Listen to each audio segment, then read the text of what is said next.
ำลังฟังสถานีวิทยุกระจายเสียงแห่งประเทศไทยจังหวัดลำปาง FM 97 MHz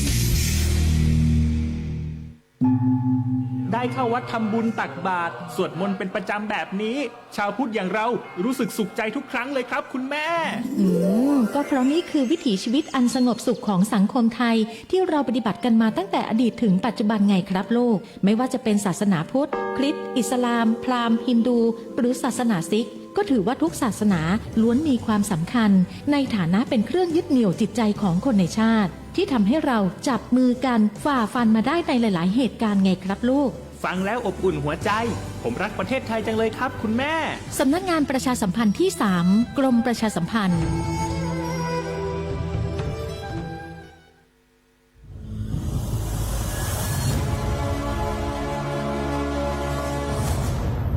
กรมทางหลวงชนบทขอเชิญผู้สนใจเข้าร่วมการประชุมรับฟังความคิดเห็นของประชาชนครั้งที่ 3 โครงการทางเลี่ยงเมืองลำปางด้านตะวันออกในวันพฤหัสบดีที่ 12 มีนาคม 2569 เวลา 9 นาฬิกาถึง 12 นาฬิกาณห้องประชุมทาราบอนรูมโรงแรมทรีทาราตำบลชมพูอำเภอเมืองลำปางจังหวัดลำปางท่านสามารถยืนยันเข้าร่วมประชุมหรือสอบถามข้อมูลเพิ่มเติมได้ที่หมายเลขโทรศัพท์ 085-813-1107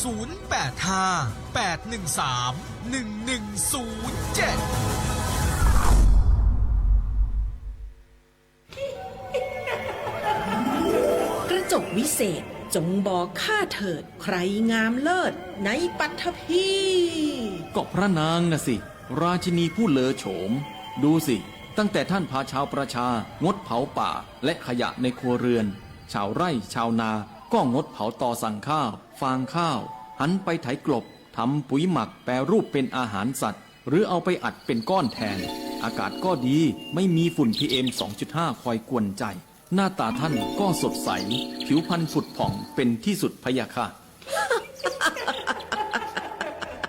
ต้องแบบนี้สิเจ้าพูดถูกใจข้ายิ่งนักเพราะทุกการเผานั่นคือการสะสมฝุ่นแต่ถ้าทุกคนร่วมใจกันหยุดเผาเราก็จะมีแต่อากาศบริสุทธิ์ไว้หายใจ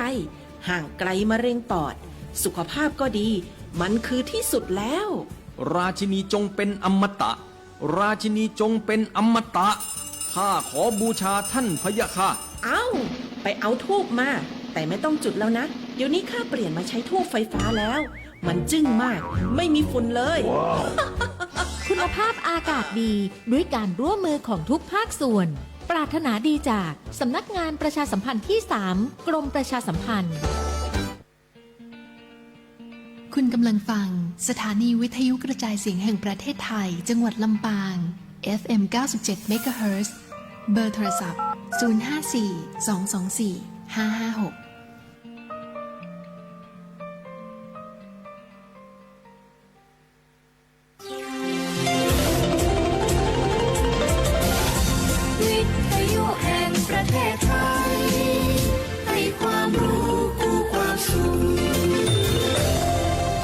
สถานีวิทยุกระจายเสียงแห่งประเทศไทยจังหวัดลำปางทำการส่งกระจายเสียงในระบบ FM ความถี่ 97 เมกะเฮิรตซ์จากนี้ไปเชิญติดตามรับฟังรายการม่วนใจไปกับกองทุนฟื้นฟูและพัฒนาเกษตรกรโดยสำนักงานกองทุนฟื้นฟูและพัฒนาเกษตรกรสาขาจังหวัดลำปางค่ะ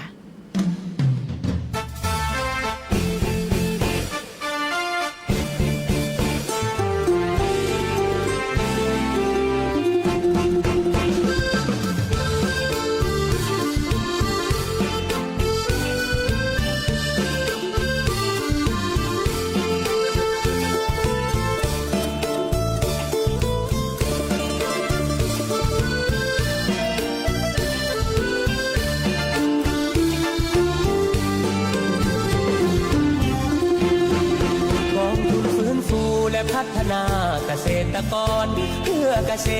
ตรกรที่เดือดร้อนปัญหาหนี้สินมีหลายครอบครัวต้องจำนองไว้ที่ทำกิน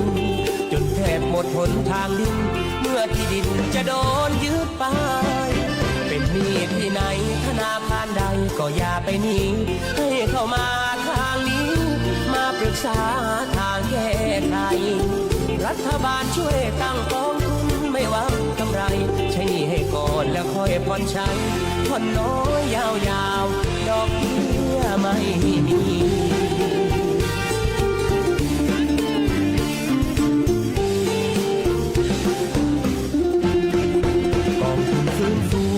ฟื้นฟูกันด้วยหัวใจเพื่อเกษตรกรไทยทั่วเมืองไทยที่มีปัญหาฟื้นฟูเร็วรีบเพราะมีเงินทุนให้พัฒนาเราเอาหัวใจมาช่วยนำพาทุกวันเวลาไม่มีพันแปรกองทุนฟื้นฟูและพัฒนาเกษตรกรความรักความอาทรจากหัวใจห่วงใยดูแลทำงานโปร่งใสรวดเร็วทันใจแก้ไขเพียงแค่ด้วยปณิธานที่แน่วแน่เราพร้อมดูแลพี่น้องทุกคน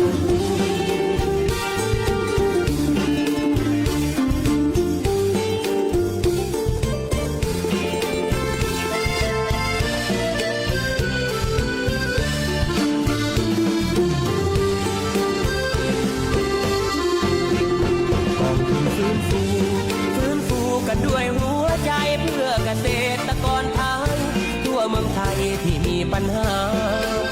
ฟื้นฟูเร็วรีบเพราะมีเงินทุนให้พัฒนาเราเอาหัวใจมาช่วยนำพาทุกวันเวลาไม่มีพันแปรกองทุนฟื้นฟูและพัฒนาเกษตรกรความรักความอาทรจากหัวใจห่วงใยดูแลทำงานโปร่งใสรวดเร็วทันใจแก้ไขเพียงแค่ด้วยปณิธานที่แน่วแน่เราพร้อมดูแลพี่น้องทุกคนทำงานโปร่งใสรวดเร็วทันใจแก้ไขเพียงแค่ด้วยปณิธานที่แน่วแน่เราพร้อมดูแลพี่น้องทุกคน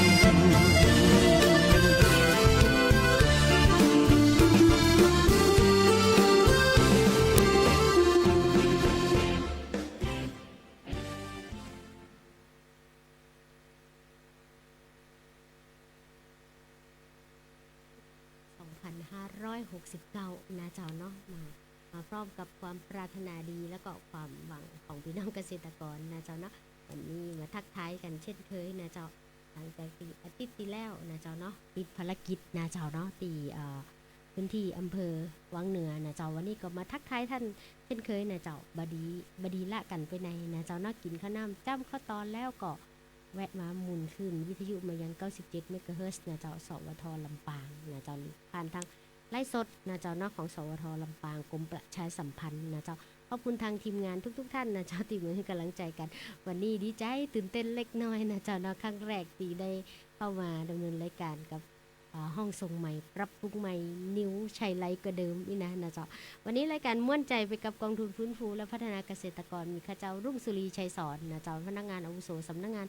กองทุนฟื้นฟูสาขาจังหวัดลำปางนะเจ้ามานั่งเป็นเพื่อนกันนะเจ้าหลายพื้นที่เป็นอย่างได้พ่องนะเจ้าพี่น้องเกษตรกรเฮาทั้ง13อำเภอที่ฝังอยู่นะเจ้าเนาะส่งความปรารถนาดีให้กันนะเจ้าเนาะทักทายทุกท่านนะเจ้าเนาะขอบคุณนักๆนะเจ้าทักทายกันมาตั้งแต่ต้นชั่วโมงนะเจ้าสำหรับพี่ดีเจอะไรก็บอกว่าอะไรก็ดีเจคนสวยอีกอะมาสวยน้อยกว่าพี่สีนวลน้อยนะเจ้าขอบ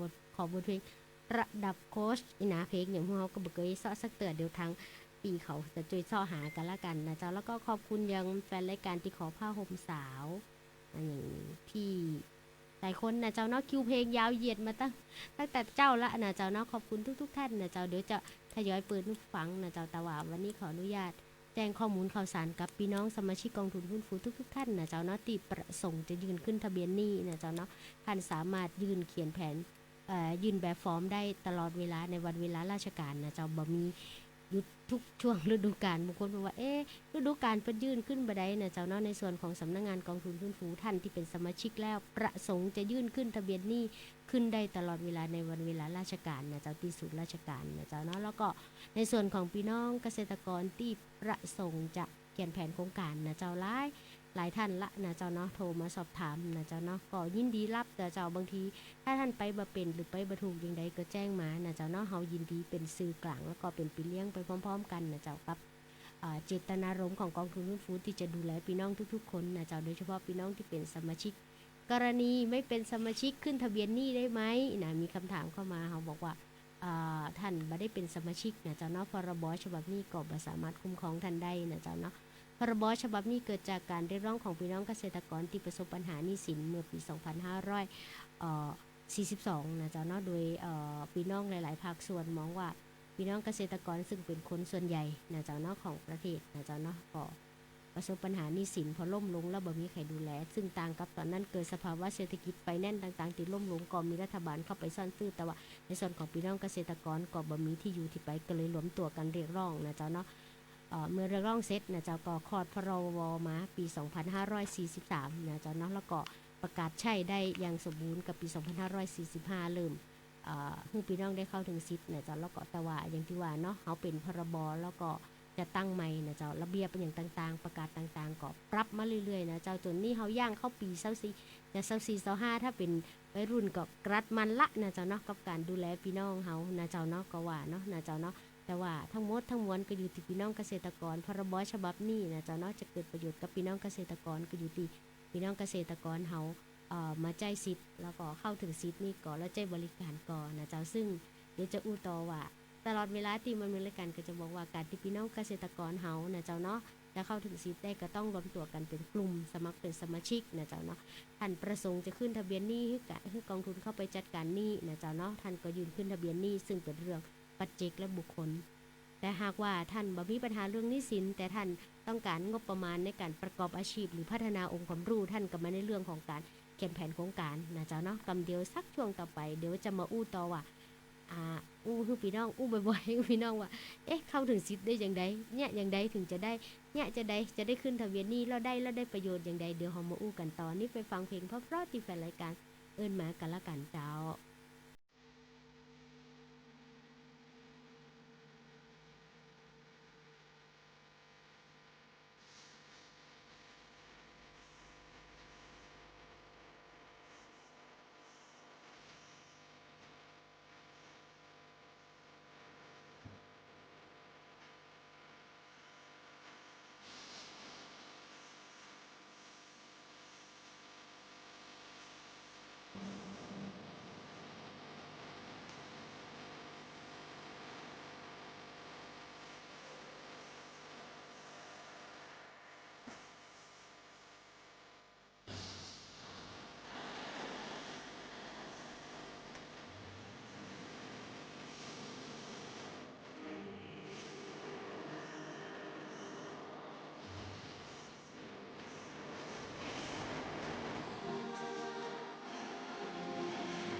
จบไปแล้วสองบทเพลงจากบทเพลงที่แฟนรายการแนะนำมานะเจ้าเนาะกับบทเพลงแรกตะกี้นะเจ้าเนาะหลวงพ่อห้ามจนนี่นะเป็นห้ามจนแล้วห้ามจนห้ามทุกข์เลยนะเจ้าเนาะอันนี้แนะนำมาจากแฟนรายการพื้นที่อำเภอเมทะนะเจ้าเนาะขอมาไว้ตั้งแต่อาทิตย์ที่แล้วละนะเจ้าเนาะพอเปิดกันขึ้นหลายครั้งแล้วเพราะว่าก็ยังจนอยู่นะเจ้าขออีกสักรอบนะเจ้าเนาะคงคนอกคนใจแฟนรายการนะเจ้าแล้วก็อีกบทเพลงนึงที่แนะนำมาจากแฟนรายการเจ้าประจำนะเจ้าคุณสุกนันท์อยู่บ้านเพิ่นก็เปิดฟังตึงวันโดยเฉพาะอันเพิ่นตึงฟังสวทลำปางเนี่ยนะขอบทเพลงนี้ก็ธรรมชาติโหดนะเจ้าเนาะเป็นวันเนี่ยนะเจ้าเนาะนอกจากพี่น้องเกษตรกรเฮาจะปาธรรมชาติโหดแล้วนะเจ้าเนาะพี่น้องเกษตรกรเฮาก็ยังต้องเจอหลายๆเรื่องซึ่งถือว่าพี่น้องเกษตรกรเฮานะเจ้าเนาะปัจจัยความเสี่ยงสูงกว่าอาชีพอื่นเลยนะเจ้าบอกว่าภัยธรรมชาติเองกะภัยเศรษฐกิจกะภัยทั้งสังคมกะนะเจ้าเนาะตึงวันนี้นะเจ้าเนาะเองถือว่าเนาะเสื้อขาวกะแห้งเสื้อแดงก็มานะเจ้าสารพัดนะเจ้าแหนมปอมมีต่องกล้วยแห้งบาดมืออีกนะเจ้าเนาะวันก่อนลงพื้นที่สปราบพี่น้องสปราบบอกว่าฤดูกาลหน้านี่จะเยอะอย่างใดบ่ฮู้นะเจ้าเนาะน้ำฟ้าน้ำฝนจะมีก่อนน้องลุงอีเนาะนะเจ้าก็อย่างที่บอกเนาะนะเจ้าน้องลุงกับบัจิกรมอุตุนะก็สามารถบอกได้นะเจ้าเนาะว่าจะเป็นอย่างใดแต่ทำนายแล้วก็ขาดเดากับพี่น้องว่าต้องประเมินพี่น้องเกษตรกรนะเจ้าเนาะทุกพื้นที่ทุกภาคส่วนต้องเตรียมตั้งรับนะเจ้าเพราะสถานการณ์โลกข้างหน้านี่เอาแน่เอานอนมาได้แน่นอนนะเจ้าเนาะตอนเนี้ยนะเจ้าโดยเพราะว่าโลกที่มันเดือดนะเจ้ามันบ่ฮ้อนแล้วนะมันเดือดนะเจ้าแล้วก็เกิดจากน้ำมือมนุษย์เองนะเจ้าแล้วก็การปรับตัวของธรรมชาติซึ่งการเสียสมดุลนะเจ้าแล้วก็ที่สำคัญที่สุดคือ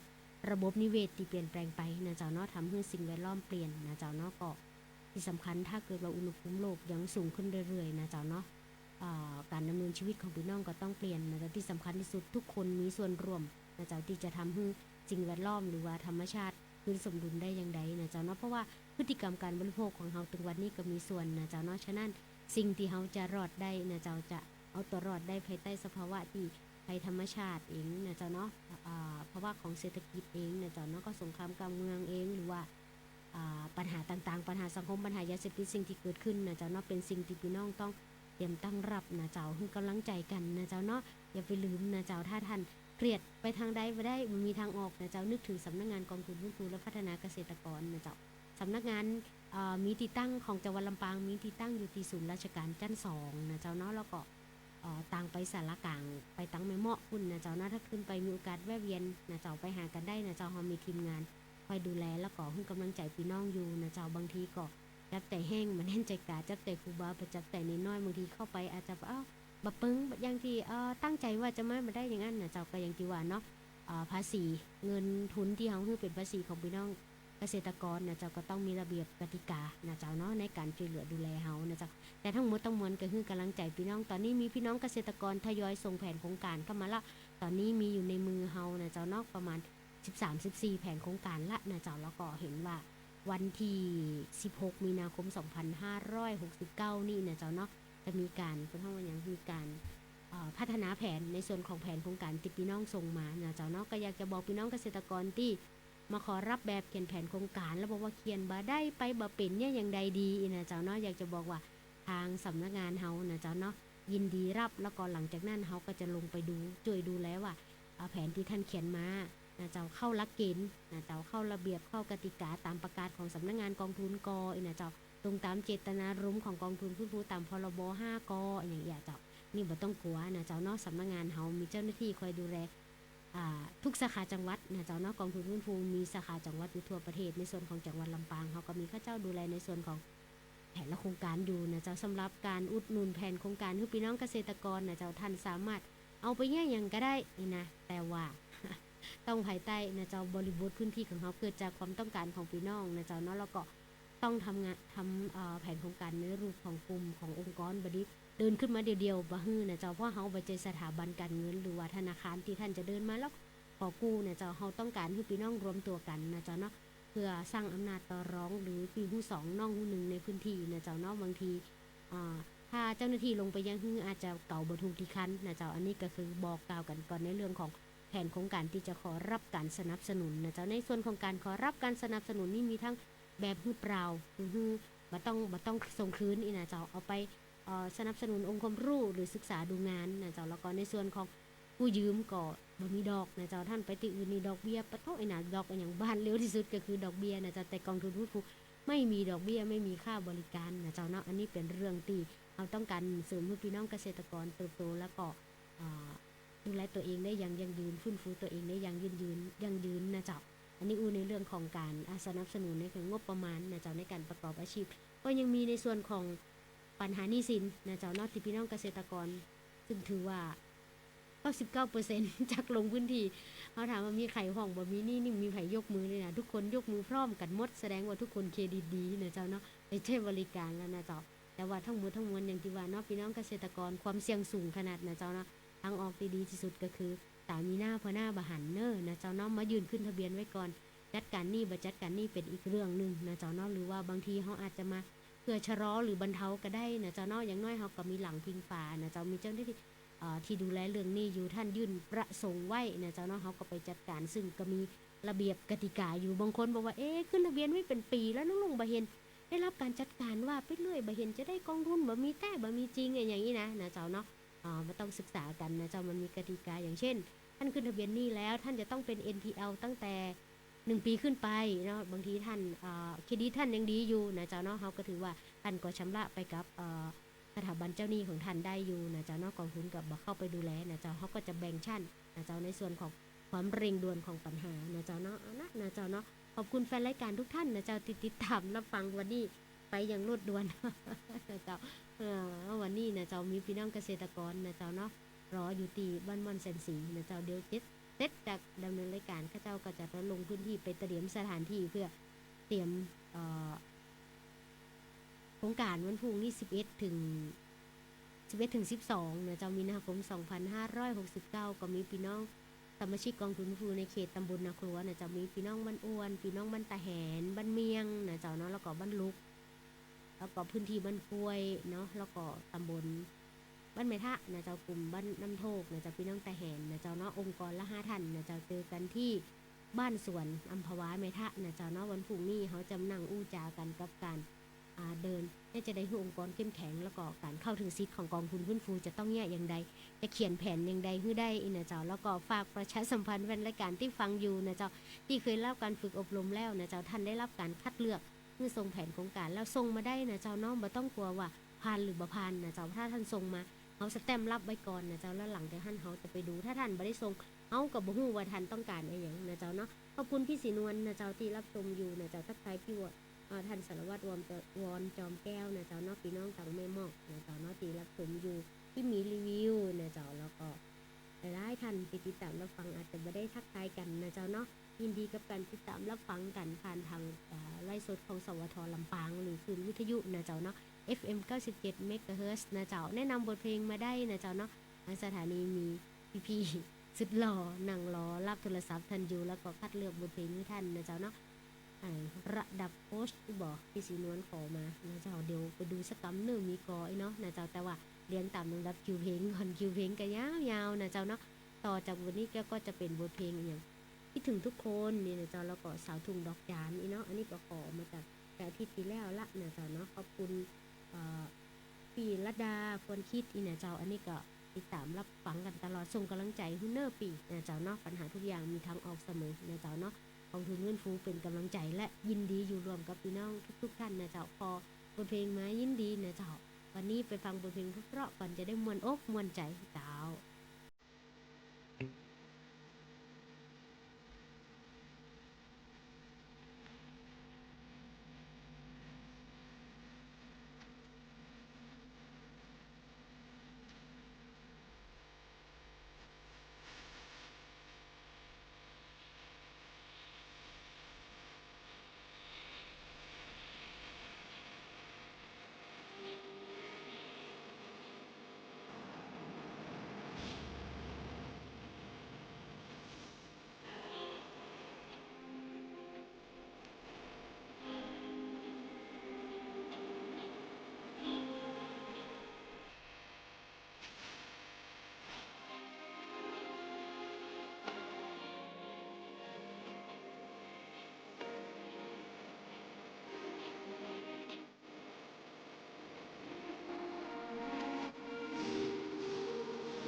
รายการม่วนใจไปกับกองทุนฟื้นฟูและพัฒนาเกษตรกรโดยสำนักงานกองทุนฟื้นฟูและพัฒนาเกษตรกรสาขาจังหวัดลำปางเจ้า กองทุนฟื้นฟูและพัฒนาเกษตรกรเพื่อเกษตรกรที่เดือดร้อนปัญหาหนี้สิน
จบลงไปเพราะนะเจ้าเนาะบทเพลงที่ท่านขอมานะเจ้าสาวทุ่งดอกจานแล้วก็ก่อนหน้านั้นคิดถึงทุกคนนะเจ้าหรือว่านอกภูมิในรายการคิดถึงแฟนรายการทุกท่านแต่เจ้าติดรับฟังอยู่ตะกี้ก็เอินมาพี่แสนนะเจ้านอกจากฮักกำจางขอบคุณนักตีทักทายกันเข้ามาแล้วก็สวัสดีไปยังป้าก้อมก็แล้วกันวันนั้นเป็นบุญยังน้อยอกมองใจอีป้าฟังตั้งแต่เริ่มต้นนี่นะถึงกันซากเตื่อยนะเริ่มต้นเต้าประเดียวนะเจ้าขอบคุณนักนะเจ้า บางทีอาจจะได้ได้อู้เอ่ยถึงขันบ่ได้เอ่ยบ่ได้อันอู้ถึงน้ำเนียงเสียงปากเอิ้นห้องจื่อห้องเสียงเนาะสุมาตัวแต่ว่าด้วยจิตตีระลึกถึงด้วยจิตคารวะทุกดวงจิตนะเจ้าเนาะคิดถึงกันนะเจ้าเนาะก็ด้วยความปรารถนาดีจากสำนักงานกองทุนฟื้นฟูและพัฒนาเกษตรกรสาขาจังหวัดลำปางนะเจ้ามีคุณพรสวรรค์สมานซึ่งเป็นหัวหน้าสำนักงานนะเจ้ามีข้าเจ้าลุงสุรีชัยสอนพนักงานอาวุโสดูแลในส่วนของงานฟื้นฟูแล้วก็คุณรัชนีนะเจ้าเนาะน้องอีทนะเจ้าก็ดูแลกับน้องไพดูแลในเรื่องของงานจัดการหนี้นะเจ้าแล้วก็ในส่วนของทีมฟื้นฟูก็จะมีน้องเจนะเจ้าน้องบีมนะเจ้าน้องโฟดหลายคนก็ได้ปะหน้าค่าตากันละนะเจ้าเนาะตะกี้มีแฟนรายการบอกว่า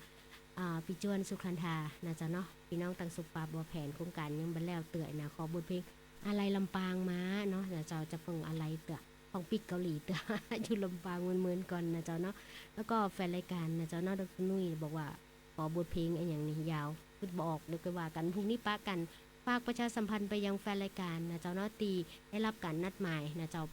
แจ้งจากสำนักงานกองทุนฟื้นฟูให้ไปอบรมเรื่องการสร้างความเข้มแข็งขององค์กรตอนแรก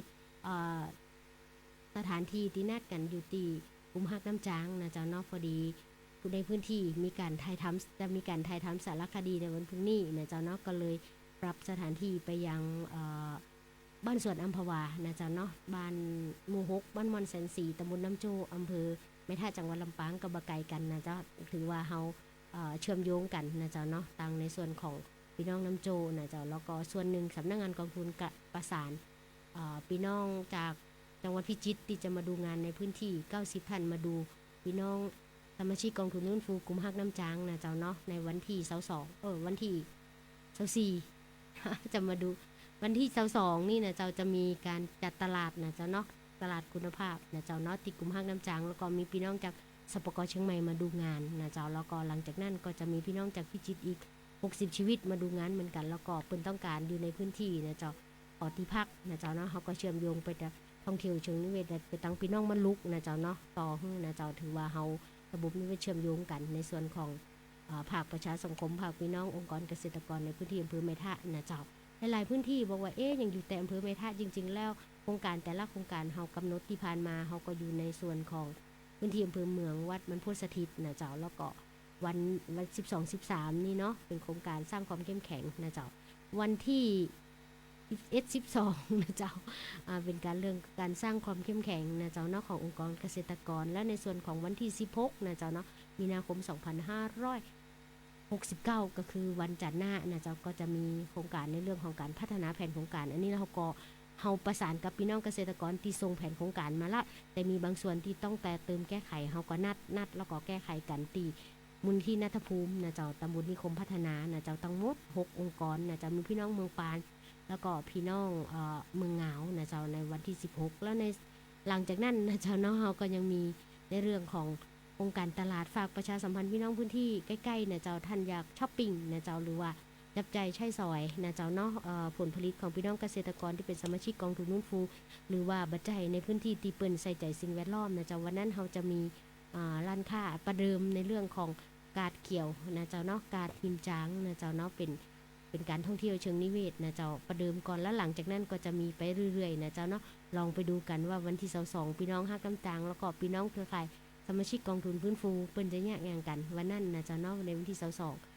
เอาเสียงนี้ประชาสัมพันธ์ให้พี่น้องเกษตรกรที่อยู่ใกล้ๆหรืออยู่ที่ไกลก็ได้แต่มีใจถึงกันนะเจ้ามาแอลหากันตีศูนย์เฮียนฮู้โรงเรียนพอเพียงกลุ่มฮักน้ำจางนะเจ้าเนาะตำบลมันกิวอำเภอแม่ทะจังหวัดลำปางนะเจ้าวันนี้นะเจ้าเนาะมีแฟนรายการหลายๆพื้นที่แล้วก็ทักทายขอบทเพลงมาบางทีอาจจะเปิดบะเต้าบะตันน้องดมขอสุมาอภัยตัวกันละกันนะเจ้าเนาะเหมือนมาปะกันเตือติด1มาปะกันชั่วโมง1นี่นะเจ้าครั้งนึงนะเจ้าก็เป็นว่าถึงแม้ว่าเราจะมีเวลาสั้นที่เจอกัน1ชั่วโมงแต่เราใจเวลา1ชั่วโมงนี้มีคุณค่านะเจ้าเนาะมีความปรารถนาดีมีความฮักคือกันนะเจ้าส่งเสียงคือกันท่านมีปัญหาเรื่องใดนะเจ้าหรือว่ามีข้อมูลข่าวสารอย่างแต่แนะนำก็ให้นำมาได้นะเจ้ากรณีที่ท่านมีปัญหาเรื่องหนี้สินนะเจ้าเนาะกรณีท่านขึ้นทะเบียนหนี้ไว้แล้วนะเจ้าถ้าท่านเจอหมายสารนะเจ้าหรือว่าประกาศบังคับคดีนะเจ้านะอะไรต่างๆนะเจ้าเนาะที่มีตาคุดตะนวนที่ท่านเห็นแล้วท่านกลัวนะเจ้าเนาะกลับมาที่สำนักงานกองทุนฟื้นฟูนะเจ้าสำนักงานฟื้นฟูก็จะตรวจสอบแล้วก็แจ้งไปยังสถาบันเจ้าหนี้แล้วก็แจ้งไปส่วนกลางเพื่อทำหนังสือบรรเทาทุกข์ขอชะลอการบังคับคดีนะเจ้าก รณีท่านถูกบังคับคดีก็จะขอชะลอการบังคับคดีกรณีท่านถูกประกาศขายทอดตลาดก็จะชะลอการขายทอดตลาดนะจ๊ะจนกว่าเราจะมีการจัดการหนี้ให้ท่านนะเจ้าเนาะเพราะว่าการจัดการหนี้ก็ยังที่ว่าเนาะการขึ้นทะเบียนหนี้ของพี่น้องเกษตรกรทั่วประเทศเยอะมากแต่ว่างบประมาณที่เราได้รับจัดสรรแต่ละปีนะเจ้าเนาะก็ค่อนข้างจำกัดแต่ว่าทุกท่านที่ขึ้นทะเบียนหนี้ท่านจะได้รับการแก้ไขแน่นอนนะเจ้าเนาะบางทีเขาก็ใช้มติคณะรัฐมนตรีนะเจ้ากรณีสถาบันการเงินที่ยกตัวอย่างธกสเนาะอย่างจากวันลำปางที่ล่าสุดมติคณะรัฐมนตรีก็อนุมัติมา 1,000 กว่ารายชื่อคือไปจัดการหนี้นะเจ้าเนาะก็คือท่านก็อยู่กับสถาบันการเงินเดิมนั่นแหละแต่กองทุนฟื้นฟูไปเป็นพยานให้ท่านว่าตรงกับสถาบันเจ้าหนี้ว่าขอทำสัญญาใหม่นะคนนี้เป็นมายื่นขึ้นทะเบียนหนี้กับเฮาคณะรัฐมนตรีมีอนุมัติให้จัดการหนี้ก็คือเอาโครงสร้างหนี้ภายใต้เงื่อนไขดอกตัดทิ้งต้นเหลือครึ่งเดียวนะเจ้าเนาะอัตราดอกเบี้ยนะเจ้าเนาะ100 ละบาทต่อปีหรือบ่มีนะเจ้าเนาะเดี๋ยวต้องมาอู้กันต่อนะเจ้าอันนี้เป็นเรื่องดีๆนะเจ้าที่เขาต้องบอกต่อให้พี่น้องเกษตรกรซึ่งเป็นคนส่วนใหญ่ของประเทศนะเจ้าหน้าที่ประสบปัญหาทั้งปัญหาหนี้สินปัญหาในเรื่องของงบประมาณในการประกอบอาชีพนะเจ้าเนาะสำนักงานกองทุนฟื้นฟูยินดีนะเจ้ายืนอยู่ข้างพี่น้องเกษตรกรเพราะว่านับแต่นี้ต่อไปนะเจ้าเนาะพี่น้องเกษตรกรจะต้องตระหนักให้นักที่สุดนะเจ้าว่าเขาจะอยู่อย่างใดภายใต้วิกฤตโลกที่มันขึ้นเขาจะน้อมทำเข้ามาสู่ตัวอย่างใดจะเปิ่งต่อเก่าอย่างใดจะสุดท้ายคำตอบที่ดีที่สุดคือปรัชญาเศรษฐกิจพอเพียงนะเจ้าเปิ่งต่อเก่าให้นักที่สุดเลิกเปิ่งคนอื่นนะเจ้าเนาะยืมหูดังคนอื่นมาให้ใจมันตึงเป็นเรื่องที่ค่อนข้างยากแต่ทั้งหมดทั้งมวลนะเจ้าท่านก็บ่ควรจะโดดเดี่ยวนะเจ้าอย่างที่อู้เนาะปีหูสองน้องหูหนึ่งรวมตัวกันนะเจ้าสร้างอำนาจต่อรองแล้วก็มีกองทุนฟื้นฟูเป็นพี่เลี้ยงเดินไปพร้อมๆกันนะเจ้าภายใต้กฎกติกานะเจ้าอยู่กันอยู่เย็นเป็นสุขนะเจ้าร่มเย็นเป็นสุขภายใต้พุทธศาสนาหรือว่าศาสนาที่ท่านเคารพนับถือนะเจ้าอยู่ด้วยกันอย่างพี่อย่างน้องเพราะว่าถึงวันนี้เราต้องฮักกันละนะเจ้าเนาะเพราะว่าธรรมชาติมันเริ่มมาคืนแล้วเพราะการเสียสมดุลเกิดจากพฤติกรรมการบริโภคของมนุษย์เราเองแล้วก็ความเห็นแก่ประโยชน์ส่วนตนมากกว่าส่วนรวมของคนบางคนไม่ใช่ทุกคนนะแต่เจ้าพี่น้องทุกคนที่รับฟังอยู่นี่ทุกคนเป็นคนดีนะเจ้าเนาะรักและก็ปรารถนาดีต่อกันนะเจ้ารักสิ่งแวดล้อมดูแลสิ่งแวดล้อมเอาละนะเจ้าเนาะ13:48 นาทีละบางคนว่าต้องลุงนึงจมดีมั้ยมันได้กระจมบ่ได้จมนะเจ้าลำพึงลำพันอู้กันสื่อสารถึงพี่น้องนะเจ้าเนาะบายๆจี้นะเจ้ากินข้าวน้ำจ้ำข้าวตอนแล้วนะถ้าบ่ได้เลอแอลนะเจ้าเนาะก็มันจะเหงาลับอมเมียงสักน้อยนะเจ้านอนฟังคืนสวทลำปาง97 เมกะเฮิรตซ์โดยเฉพาะรายการม่วนใจไปกับกองทุนผู้ม่วนขนาดเจ้าลองไปฟังม่วนไปฟัง2 บทเพลงที่ท่านขอมาเจ้า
น้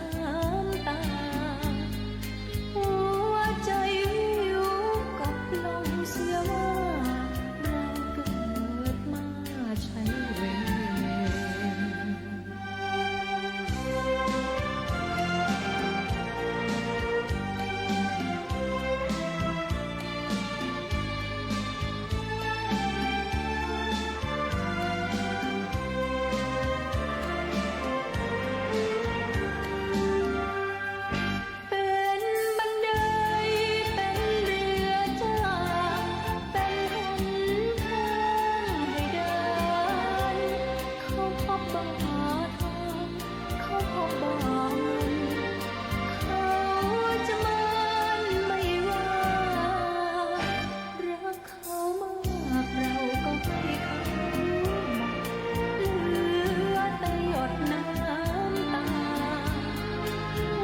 ลงไปแล้วนะเจ้าเนาะบทเพลงที่แฟนรายการขอมา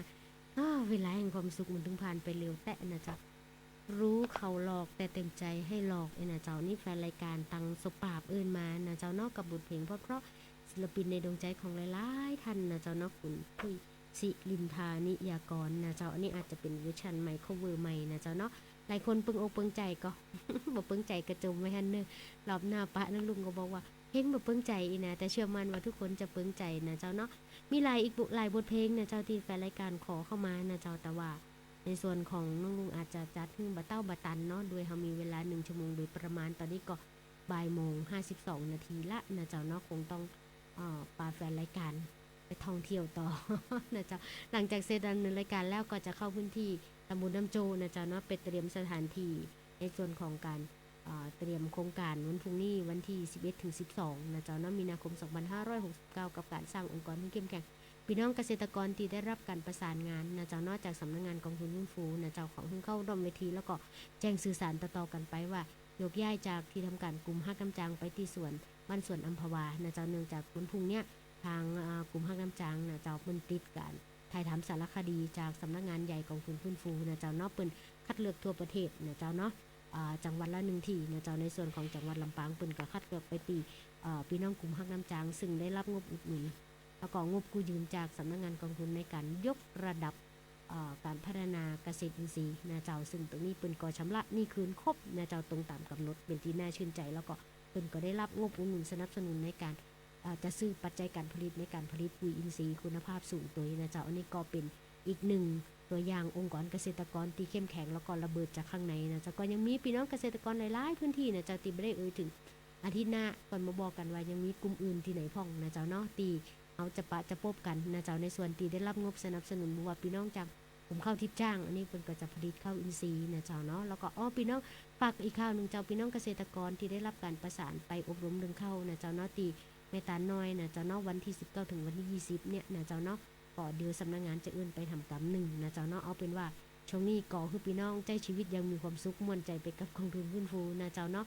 ในส่วนมีอะไรอย่างที่บ่ม่วนอกบ่ม่วนใจกับอกกับใจก็เอื้นไปที่สำนักงานกองทุนฟื้นฟูนะเจ้า0542655054เป็นกำลังใจให้พี่น้องทุกพื้นที่ที่ฟังอยู่หรือบ่ได้ฟังอยู่พี่น้องเมืองงาวใจห่มวังเหนือเมืองปานกานะเจ้าทางชัดเมืองนะเจ้าไม่เหมาะไม่ทะนะเจ้าสปาบไม่พิกเทินถ้าฟังอยู่ส่งกำลังใจให้กันเนอะนะเจ้าวันนี้คงต้องลาแฟนรายการไปก่อนส่งท้ายกับบทเพลงเพราะที่แฟนรายการแนะนำเข้ามานะเจ้าตอนนี้บ่ายโมง55นาทีละต้องลงลาแฟนรายการไปก่อนปะกันวันอังคารหน้าวันนี้สวัสดีเจ้า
จากนานเหลือเกิ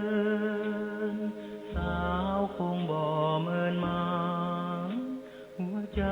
ฝากไว้กับนางที่อยู่ลำปางยังอยู่ใช่ไหม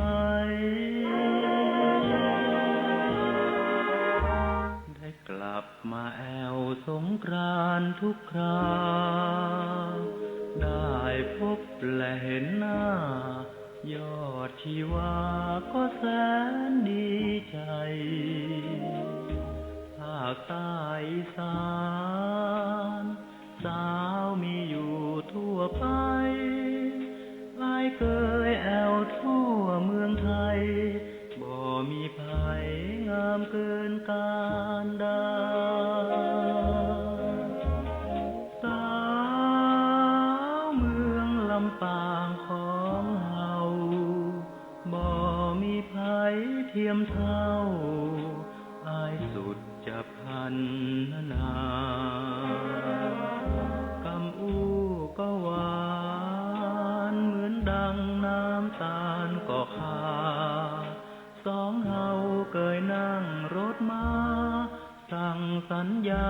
ที่น้องกระทิ้ง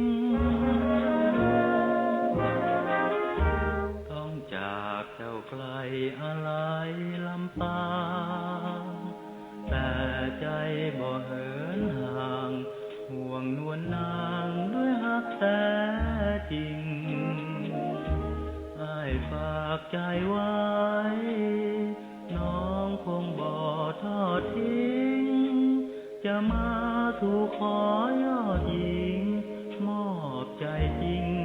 คนลำปาง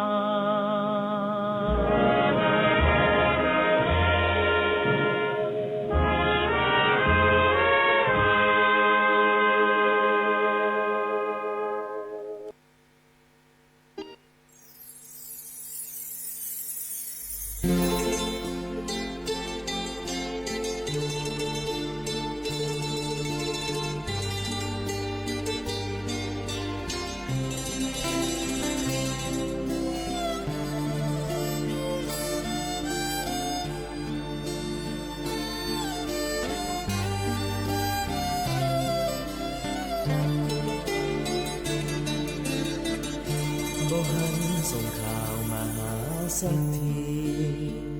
จากไปหลายปีคนดีน้องไปอยู่ไหนลืมวัดพระธาตุลำปางหลวงไปได้จะได้เคยสัญญาไว้งานรถไฟรถมาลำปางน้องลืมแล้วกาเคลังนครน้ำตกแม่สองงามงอนเคยสัญญาไว้กำที่เคยบอกว่าฮักอายหมดหัวใจถึงวันปีใหม่สาวกะไก่ยายลืมสัญญา